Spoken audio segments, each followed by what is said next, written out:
지상권은 말 뭐라고 했습니까? 나무 땅을 뭐예요? 사용하는 방법. 그랬죠? 방법보다도 권리. 을이 땅이 없어서 가부 땅을 사용. 우리 민법에서는 가부 땅에다가 을이 건물을 지어서 그것을 소유하고자 하는 권리, 그것을 지상권인데 어렵게 하지 말고 그냥 나무 땅을 쓸 수 있는 권리. 오케이? 그러려면 뭐라고 그랬습니까? 얘기 드렸죠? 이 을은 그냥 나무 땅을 마음대로 쓰면 돼, 안 돼요? 철거 당합니다. 아셨어요? 그래서 갑을 만나서 약속해야 돼 있죠? 당신 땅 좀 쓸게요. 그래서 서로 간에 약속을 해서 등기구에 뭐까지요? 등기까지 한답니다. 그것을 뭐라고 생각하고? 약정상. 그래서 등기구에 등기된 사람 전부 다 약정상권인데 이 약정자가 빠져 있어요. 그래서 등기상에 지상권이라고 등기된 전부 다 무슨 지상권? 약정지상권. 그래서 우리 민법 279 알아두면 저런 거예요. 딱 3개만 우리 낙찰 받아 놓읍시다. 아셨어요? 그리고 지상에 있는 저금을 해결하는 방법까지 알려드리면 바로 수익도 나와요. 그러기 위해서는 상대방 건물주를 만나서 협상을 해야 되겠죠. 협상을 하려면 이런 내용들 알아둬야 돼. 그런데 이 약정지상권은 등기구에 등기까지 되었던 쉽게 해결이 가능한데 이 법정지상권은 이 을이 갑을 만난 사실도 없다고 그랬죠. 만난 사실도 없고 약속도 안 했어요. 그런데 뭐 한다고요? 법에서 정한 조건이 있겠죠. 이 조건을 갖추면은 얘가 내 땅을 쓴대요. 그것을 뭐라고 한다? 법정지상권. 다 법정지상권. 이와 즉 건물의 매각제 토지만 나오면은 다 뭐라고 한다? 법정지상권이라고 합니다. 아셨어요? 이 법정지상권을 알아야 저건 입찰할 수 있어. 그래서 이 법정세 어림표 366조에서 조건을 만들어 놓고 이건 등기가 되어 있다 안 돼 있다? 안 돼 있다. 그래서 등기가 안 되고 약속도 안 했기 때문에 뭐라고 그랬습니까? 반드시 법에서 뭐 한다요? 정한 조건을 갖추면은 얘가 내 땅을 쓴대요. 그래서 이 법정 조건은 달달 애우고 저 사례 적용을 해야 됩니다. 아셨어요? 그래서 이 법정상 수차 얘기 드렸지만은 강의하는 사람은 다 그 내용이 틀려요. 왜? 법에서 이렇게 한 것은 법정이 성립된다. 이러한 것은 성립 안 된다를 안 해놨어요. 판례를 갖다가 분석해 보니까 이러한 조건을 갖춘 건물들은 철거되지 않아도 된대요. 그 조건이 첫 번째 뭐였습니까? 토지 주인과 뭐예요? 건물 주인. 이건 반드시 해놓고 해놔야 돼. 토지 주인과 건물이 같았대요. 두 번째는요.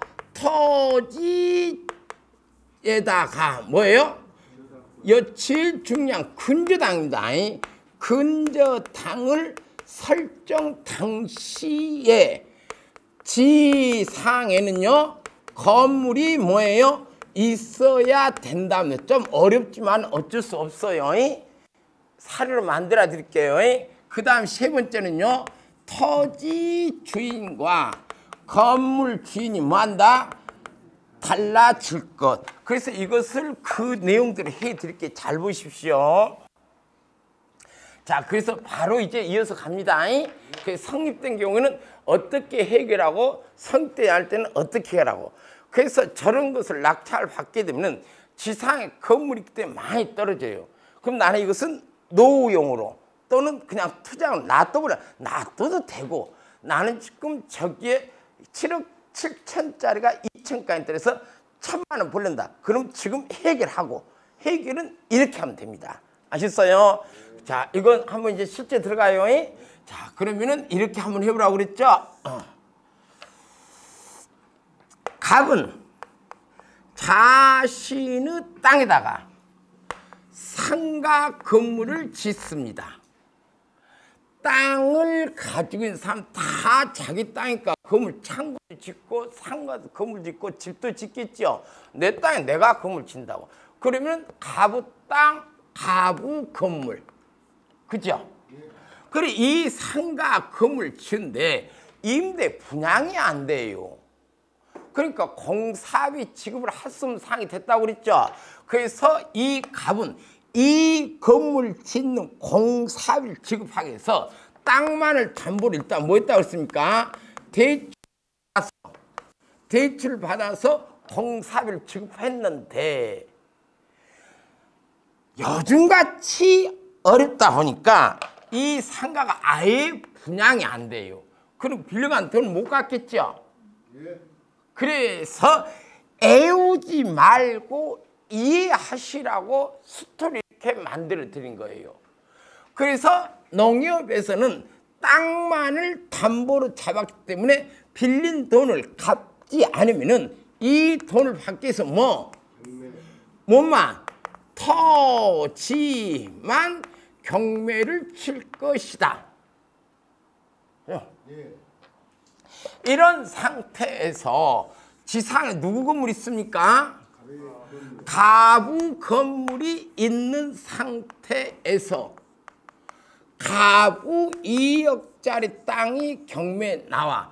지상에 건물이 있게 누가 차례 안 해?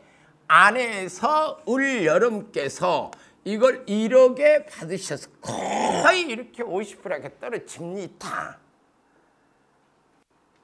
지상에 건물이 있기 때문에 이 땅을 여러분께서 낙찰 받으시더라도 여러분께서 이 땅 사용해요? 못해요? 못하죠. 그래서 이렇게 싸게 낙찰 받을 수 있다고. 그럼 이때 이 가부 건물은 여러분들하고 약속한 바 있어 없어요? 내가 당신 땅 좀 쓸게요라고 얘가 동의한 적, 구한 적 있어 없어요? 처음 만났다고. 그럼 여러분께서 낙찰받은 땅에 건물이 있네요. 이 건물은 여러분 낙찰받은 땅에 사용할 수 있어 없어? 없어요. 그럼 이제 내 땅에 가부 건물이 있죠. 그러면 여러분께서는 어떻게 하실 거예요? 그래서는 법적으로 이 가부 건물이 여러분들이 낙찰받은 땅을 사용할 수 있는지 없는지를 알고 들어가야 된다고. 먼저 사용할 수 있구나. 그럼 난 어떻게 하지? 사용할 수 없구나. 그럼 난 어떻게 하지? 이 딱 둘 중에 하나.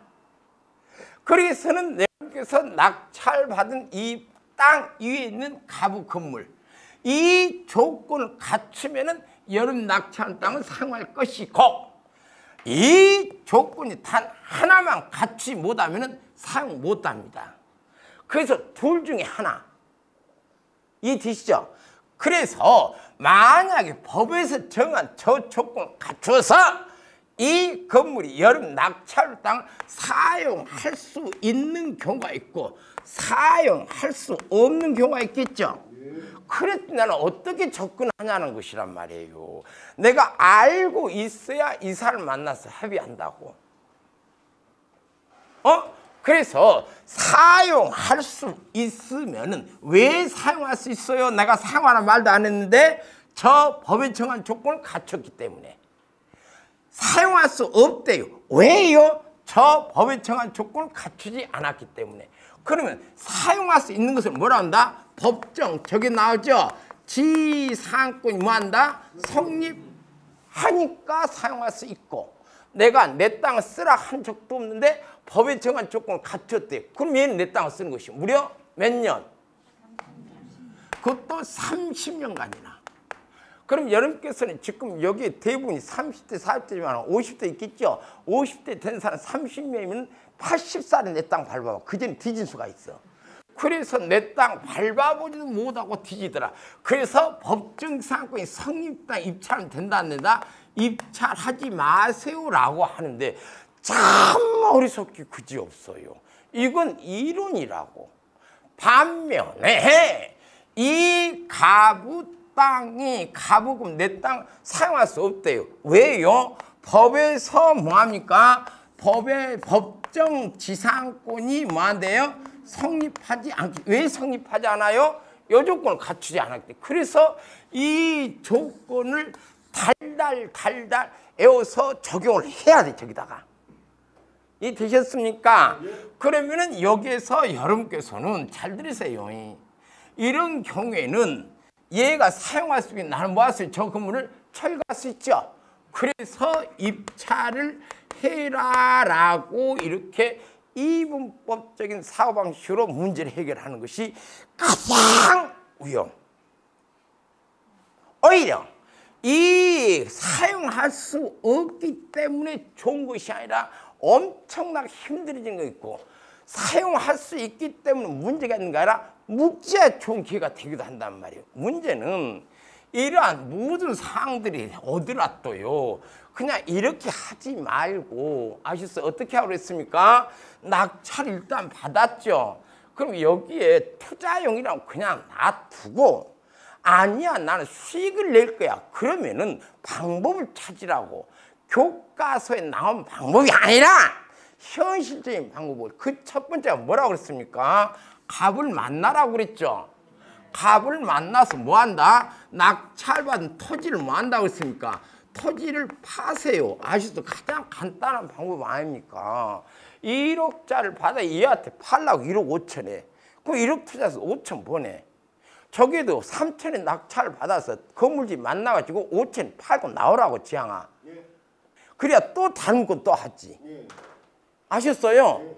그런데 여기서 문제가 생겨요. 아니 내가 낙찰받은 땅을 팔려고 하는데 얘가 안 사면 어떻게 합니까? 그럼 뭐 하면 됩니까?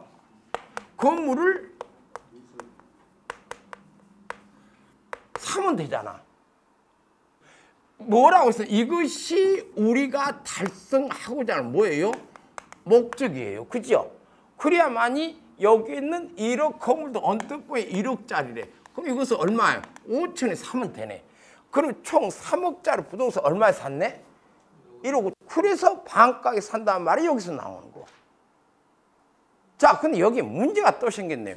얘가 내 땅을 사지도 않고 건물 팔지도 않고 어떻게 해요? 반드시 이것이 목적을 달성하기 위해서 뭐라고 했습니까? 여러분께서요. 수단과 방법을 가리지 말라 이 말은 조금 어폐가 있는데 방법을 쓰면 되겠죠. 그 방법이 뭐예요?